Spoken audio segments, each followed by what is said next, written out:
Fundamental rights খুব গুরুত্বপূর্ণ chapter fundamental rights.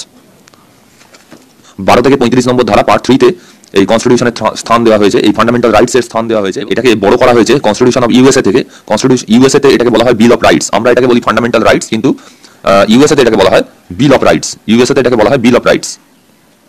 তো part 3 of the constitution is rightly described as the Magna Carta of the India, Magna Carta of the India, অর্থাৎ এটা একটা ভারতের ক্ষেত্রে একটা ম্যাগনা কার্টা। ম্যাগনা কার্টা মানে একটা সন্ধিক্ষণের সময় বলা যেতে পারে, ঠিক আছে। পার্ট ফান্ডামেন্টাল রাইটসটা কোর্টের ক্ষেত্রে এনফোর্সেবল এবং জাস্টিসিয়েবল ইন নেচার। আমরা এটাকে ইউএসএ থেকে বড় করেছি, কিন্তু আমাদের ক্ষেত্রে এই ফান্ডামেন্টাল রাইটসটা এতটা বেশি ইলাবোরেট করে লেখা আছে যেটা অন্য কোনো দেশের কনস্টিটিউশনে লেখা নেই, ইনক্লুডিং ইউএসএ। ফান্ডামেন্টাল রাইট কি করে? আমাদের দেশে পলিটিক্যাল ডেমোক্রেসি বজায় রাখে, আমাদের দেশে পলিটিক্যাল ডেমোক্রেসি এস্টাবলিশ করে ফান্ডামেন্টাল রাইটস।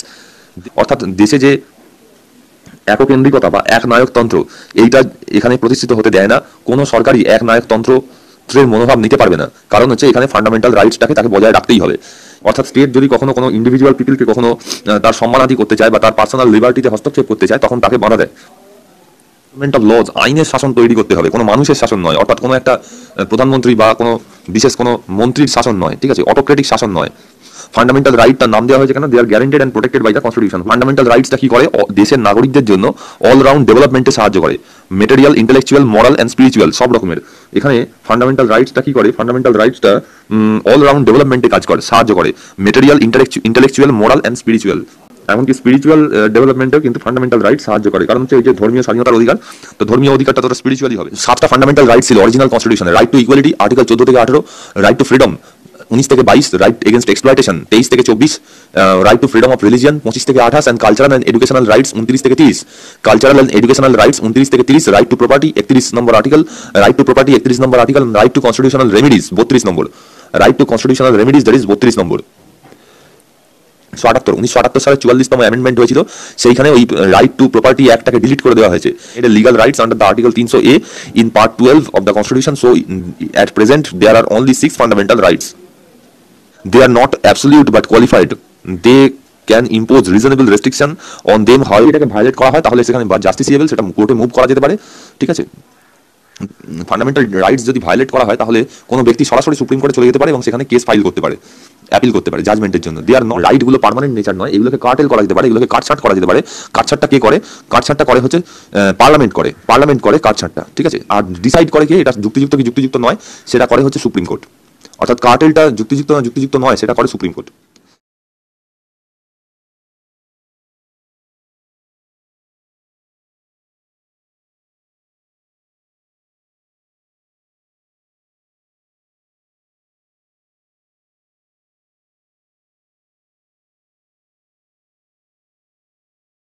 আচ্ছা, 12 থেকে 35 নম্বর ধারা হচ্ছে আর্টিকেল ফান্ডামেন্টাল রাইটস। তো 12 নম্বর ধারায় বলা হয়েছে যে definition of states. Definition of states বলতে কাদের বোঝানো হয়েছে? যে government and parliament of India. 2 নম্বর হচ্ছে government and legislature of the states, that is government of parliament of India and government of legislature of the states, that is C all local authorities, that is municipality, local panchayat, district board, improvement trust etcetera. All local authorities, that is municipality, panchayat, district board, improvement trust etcetera. All the other authorities, 4 নম্বর হচ্ছে all the other authorities, that is statutory or non-statutory authorities like LIC, ONGC, SEL, etc.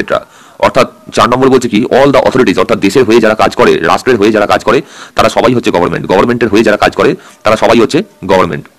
এদের সবার এগেনস্টে আমরা step নিতে পারি যদি এরা fundamental rights, অর্থাৎ আর্টিকেল নাম্বার 13 বলেছে যে যদি এমন কোনো আর্টিকেল যেটা ফান্ডামেন্টাল রাইটসকে প্রহিবিট করে, ফান্ডামেন্টাল রাইটসকে কার্টেল করে, তাহলে সেইটা সঙ্গে সঙ্গে সেই রুলসটা মানে ভয়েড হয়ে যাবে, সেইটা নাল অ্যান্ড ভয়েড হয়ে যাবে, অর্থাৎ সেইটার কোনো অস্তিত্ব আর থাকবে না।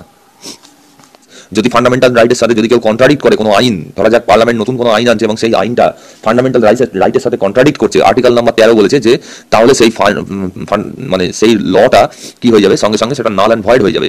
কারণ সুপ্রিম কোর্ট আর্টিকেল 32 এবং আর্টিকেল 226 নম্বর আর্টিকেল অনুযায়ী সুপ্রিম কোর্ট এবং হাইকোর্ট এরা কি করতে পারে, সেটাকে ইনভ্যালিড বলে ঘোষণা করতে পারে।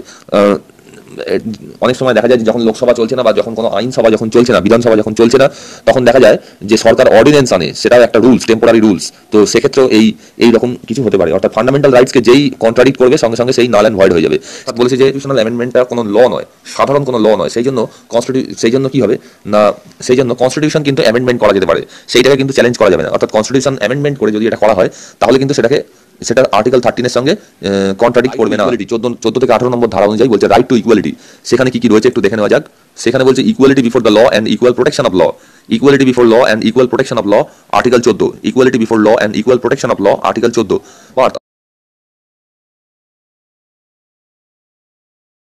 Article 15, prohibition of discrimination on the ground of religion, race, caste, sex or place of birth. Article 15, equality of opportunity in the matter of public employment. Article 16, equality of opportunity in the matter of public employment. Article 16, equality of opportunity in the matter of public employment. Article 17, abolition of untouchability and the prohibition its practice. Article 17, abolition of titles except military and academic. Abolition of titles except military and academic. Article number 18। তাহলে 14 থেকে 18 নম্বর ধারা এটা হচ্ছে right two ইকুয়ালিটির মধ্যে পড়ে। 14 থেকে 18 নম্বর ধারা right to equality.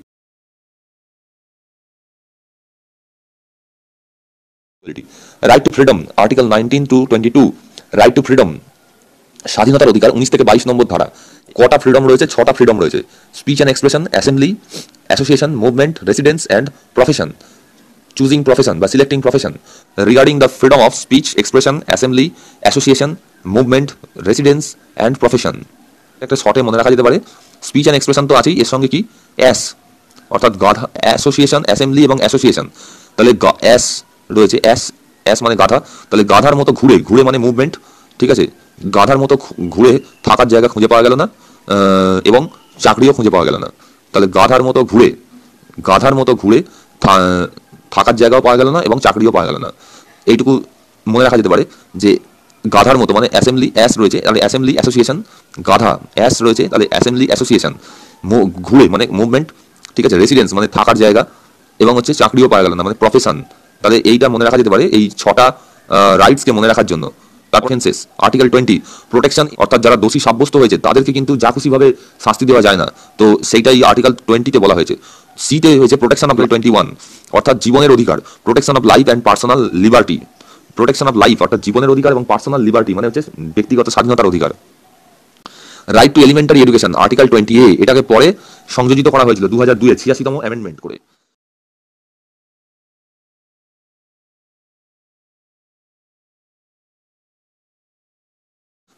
86তম amendment করে রাইট টু এলিমেন্টারি এডুকেশন এটাকে সংযোজিত করা হয়েছে, রাইট বলা হয়েছে। আচ্ছা, আর্টিকেল 21A সংযুক্ত করা হয়েছে, এইটা একটু বলা দরকার। Right to article 21A, article 21A-তে 86তম সংবিধান সংশোধন করা হয়েছিল 2002 সালে।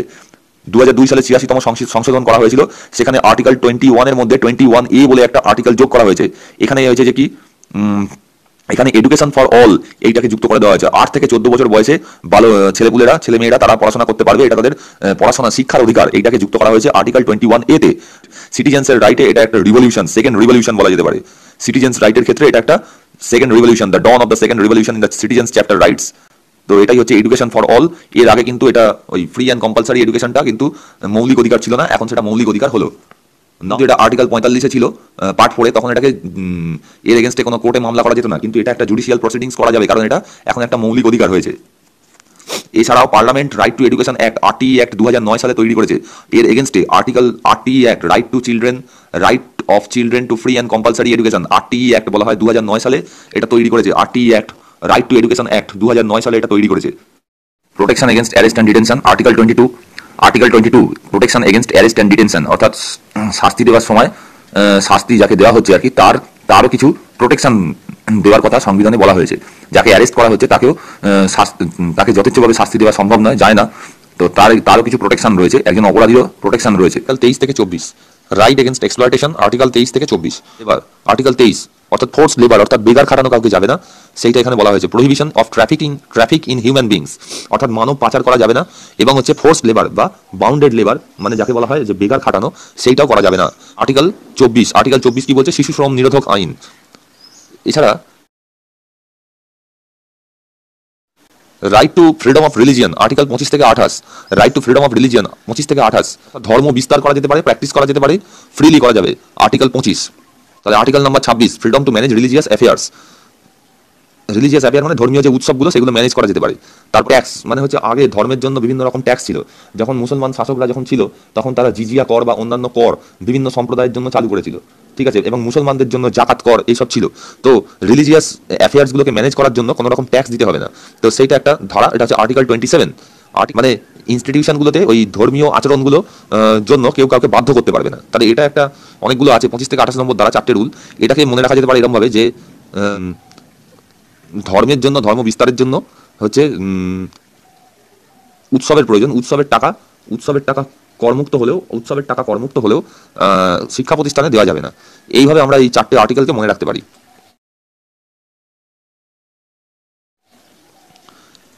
Cultural and educational rights की protection of language, script and cultural of minorities, article 29, protection of language, script and culture of minorities, article 29, right of minorities to establish and administer educational institution, right to minorities to establish and administer educational institution, article 30, position of the right to property, right to property act ছিল article 31, সেটাকে delete করে দেওয়া হয়েছে। ঠিক আছে, right to property যে ব্যাপারটা ছিল সেটা আর্টিকেল 19 নম্বর আর্টিকেলের 1 F ধারা এটা ছিল এবং আর্টিকেল 31-এও ছিল। 19 নম্বর আর্টিকেলের 1 F ধারায় এই রাইট টু প্রপার্টি অ্যাক্ট ছিল এবং আর্টিকেল 31-এ এটা ছিল। 19 নম্বর আর্টিকেলের 1 F এখানে ছিল এবং আর্টিকেল 31-এও ছিল। গ্যারান্টি এটাকে ডিলিট করে দেওয়া হয়, এটাকে ডিলিট করে দেওয়া হয়। এই যে 44তম অ্যামেন্ডমেন্ট 1978 এটাকে অ্যাবলিশ করে দেওয়া হয়। 44তম অ্যামেন্ডমেন্ট 1978 এটাকে অ্যাবলিশ করে দেওয়া হয়, রাইট টু প্রপার্টিকে ডিলিট করে দেওয়া হয়। সেই জন্য 19-এর 1 F এবং 19-এর 1 F, আর্টিকেল 19-এর 1 F এবং আর্টিকেল 31 ডিলিট হয়ে যায় ফ্রম দ্য পার্ট 3। আচ্ছা, এখন পজিশন কি? এখন পজিশন হচ্ছে নিউ আর্টিকেল তৈরি করা হয়েছে 300A আর্টিকেল তৈরি করা হয়েছে পার্ট 12। পার্ট 12-এ 300A আর্টিকেল তৈরি করা হয়েছে under the heading right to property. এটা এখন একটা লিগ্যাল রাইট, এটা কোনো ফান্ডামেন্টাল রাইট নয়, এটা হচ্ছে এখন একটা লিগ্যাল রাইট। 300A-তে নতুন আর্টিকেল তৈরি করা হয়েছে পার্ট 12। পার্ট 12-এ 300A-তে রাইট টু প্রপার্টি বলে একটা আইন তৈরি করা হয়েছে। এটা এখন একটা লিগ্যাল রাইট, এটা কোনো ফান্ডামেন্টাল রাইট নয়। তার একটা লিগ্যাল রাইট বা কনস্টিটিউশনাল রাইট বলে এটাকে মেনে নেওয়া হয়েছে। এখানে কিন্তু ফান্ডামেন্টাল রাইট এটা নয়, এটা মনে রাখা দরকার। এটা ফান্ডামেন্টাল রাইট নয়, এটা কনস্টিটিউশনাল রাইট বা লিগ্যাল রাইট হিসেবে এটাকে মেনে নেওয়া হয়েছে। অ্যামেন্ডমেন্ট, কনস্টিটিউশনাল অ্যামেন্ডমেন্ট ছাড়াই এটাকে চেঞ্জ করা যেতে পারে। আর্টিকেল এটা হচ্ছে কনস্টিটিউশনাল রেমেডিজ কি বলছে আর্টিকেল 32-এ? কনস্টিটিউশনাল রেমেডিজ আর্টিকেল 32 বলছে right to move supreme court for the enforcement of the fundamental right. Supreme court এই যে ফান্ডামেন্টাল রাইটসকে এনফোর্স করতে পারে, কিভাবে পারে? এই প্রভিশনগুলোর দ্বারা, habeas corpus, mandamus, prohibition, certiorari and quo warranto. পার্লামেন্টের কাছে এরকম অর্ডার রয়েছে যে সে ওই ফান্ডামেন্টাল রাইটটাকে বজায় রাখার জন্য কোনো কোর্টকে অত্যধিক পাওয়ার দিতে পারে। Parliament guarantor and defender of the fundamental rights of সিটিজেন্সকে না সুপ্রিম কোর্ট ডাইরেক্টলি সুপ্রিম কোর্টে গিয়ে বিচার চাইতে পারে। এখানে লোয়ার অধস্তন কোর্টগুলো থ্রু দিয়ে অ্যাপিল করতে যাওয়ার কোনো দরকার নেই, ভয়েড হয়ে যাবে। কারণ সুপ্রিম কোর্ট আর্টিকেল 32 এবং আর্টিকেল 26 226 নম্বর আর্টিকেল অনুযায়ী সুপ্রিম কোর্ট এবং হাইকোর্ট এরা কি করতে পারে? সেটাকে ইনভ্যালিড বলে ঘোষণা করতে পারে। অনেক সময় দেখা যায় যে যখন লোকসভা চলছে না বা যখন কোনো আইনসভা যখন চলছে না, বিধানসভা যখন চলছে না, তখন দেখা যায় যে সরকার অর্ডিন্যান্স আনে, সেটাও একটা রুলস, টেম্পোরারি রুলস। তো সেক্ষেত্রেও এই রকম কিছু হতে পারে। অর্থাৎ ফান্ডামেন্টাল রাইটসকে যেই কন্ট্রাডিক্ট করবে সঙ্গে সঙ্গে সেই নাল অ্যান্ড ভয়েড হয়ে যাবে। ডক্টর বি আর আম্বেদকর এই আর্টিকেল 32টাকে বলেছিল is the most important article of the constitution and article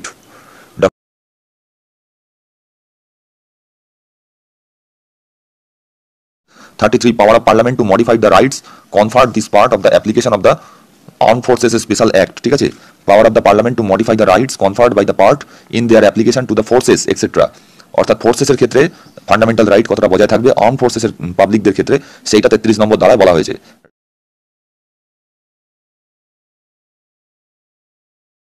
article 34 বলছে যে মার্শাল ল অ্যান্ড ফান্ডামেন্টাল রাইটের ব্যাপারে। মার্শাল ল এবং মার্শাল ল প্রযুক্ত হলে কোনো জায়গায়, ঠিক আছে, সেখানে ফান্ডামেন্টাল রাইটসটা কিরকম হবে সেইটা বলা হয়েছে আর্টিকেল 34-এ।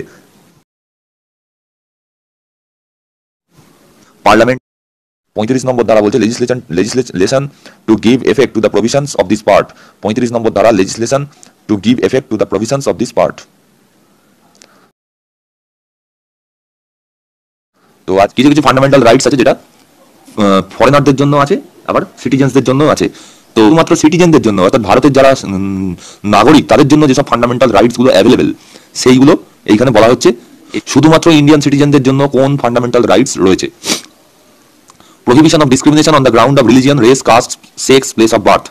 15 নম্বর আর্টিকেল যেটা রয়েছে যে religion, race, caste, sex, place of birth এর মাধ্যমে কোনো ডিসক্রিমিনেশন করা যাবে না, সেটা শুধুমাত্র নাগরিকদের জন্য, বিদেশিদের জন্য নয়। 2 নম্বর বলছে equality of opportunity in the matter of public employment. অর্থাৎ সরকারি চাকরির ক্ষেত্রে যে ইকুয়ালিটি বজায় রাখার কথাটা বলা হচ্ছে সেটা কিন্তু শুধুমাত্র নাগরিকদের জন্য। অর্থাৎ আর্টিকেল 15 এবং আর্টিকেল 16 শুধুমাত্র নাগরিকদের জন্য বজায় রয়েছে। 19 নম্বর যে আর্টিকেল রয়েছে সেখানে যে speech and expression, assembly, association, movement, residence, profession এই যে 19 নম্বর যে আর্টিকেলটা রয়েছে, প্রোটেকশন অফ স্বাধীনতার যে অধিকার, বাক স্বাধীনতার যে অধিকার, ঠিক আছে, সেই 19 নম্বর আর্টিকেল এটাও কিন্তু নাগরিকদের জন্য, এটা কিন্তু বিদেশিদের জন্য নয়। তাহলে 15, 16, 19 শুধুমাত্র নাগরিকদের জন্য। Protection of language, script and culture of minorities, protection of language, script and culture of minorities, এটা 29 নম্বর আর্টিকেল, এটাও দেশীয়দের জন্য, শুধুমাত্র নাগরিকদের জন্য। Right to minorities to establish and administer their educational institute, এটাও কিন্তু 30 নম্বর আর্টিকেল, এটাও কিন্তু নাগরিকদের জন্য। অর্থাৎ দেখা যাচ্ছে যে 15, 16, 19, 29, 30 এগুলো শুধুমাত্র সিটিজেনদের জন্য, ফরেনারদের জন্য নয়। তার কারণ হচ্ছে 15, 16 কি বলছে, ইকুয়ালিটি অফ অপরচুনিটি। তা ওরাও তো রিলিজিয়ান ওয়াইজ, বিদেশিরাও তো আলাদা রিজিয়ান, তাদের জন্য যদি ইনস্টিটিউশন তৈরি করতে হয়, তাদের যদি সরকারি চাকরির ব্যবস্থা করতে হয়, তাহলে এটা সম্ভব নয়, সেই জন্য বিদেশিদের বাদ দেওয়া হয়েছে। এছাড়া বলা হয়েছে ল্যাঙ্গুয়েজ, স্ক্রিপ্ট এগুলো সংরক্ষণের ব্যাপার। এইগুলো সংরক্ষণ মানে এগুলোই যেগুলো মাইনরিটিস যারা রয়েছে, অর্থাৎ সাঁওতালি বা অন্যান্য ট্রাইবাল লোক যারা, তাদের ল্যাঙ্গুয়েজের কথা বলা হয়েছে। কিন্তু ওই বিদেশিরা তারাও তো অ্যাকচুয়ালি তারাও তো মাইনরিটিস, তো তারাও যদি তাদের ওই স্ক্রিপ্ট সংরক্ষণের দাবি তোলে, তাহলে সেটাও কখনো অ্যাভেলেবেল করা যায় না। রাইট টু মাইনরিটিস, তারাও বিভিন্ন ধর্মের হতে পারে, ফরেনাররা তারাও অনেক সময় বিশেষ সুবিধা চাইতে পারে, তো সেগুলো কখনো অ্যাভেলেবেল সেই জন্য কনস্টিটিউশনে করা হয়নি। তো সব ফান্ডামেন্টাল রাইটসই ফরেনারদের জন্য রয়েছে, সিটিজেনদের জন্য রয়েছে, ফরেনারদের জন্য রয়েছে। কোনগুলো? 14 নম্বর ধারা। 14 নম্বর ধারা, equality before law and equal protection of law, এটা ফরেনারদের জন্য রয়েছে, ঠিক আছে। Protection in respect of conviction of offences, article নম্বর 14, অর্থাৎ যা খুশি তাইভাবে কাউকে দোষী সাব্যস্ত করা যায় না, এটা বিদেশিদের জন্য রয়েছে। Protection of life and personal liberty, article 21, এটাও বজায় রয়েছে। আর্টিকেল 21A, এটাও বজায় রয়েছে। 22 যেটা রয়েছে, protection detention in certain cases, এটাও কিন্তু বজায় রয়েছে। 23, 24, 25, 26 অর্থাৎ ধর্মীয় স্বাধীনতার অধিকারও তাদের দেওয়া হয়েছে। 27 এবং 28 এগুলো সবটাই হচ্ছে নাগরিকদের জন্য এবং একই সঙ্গে বিদেশিদের জন্য রয়েছে।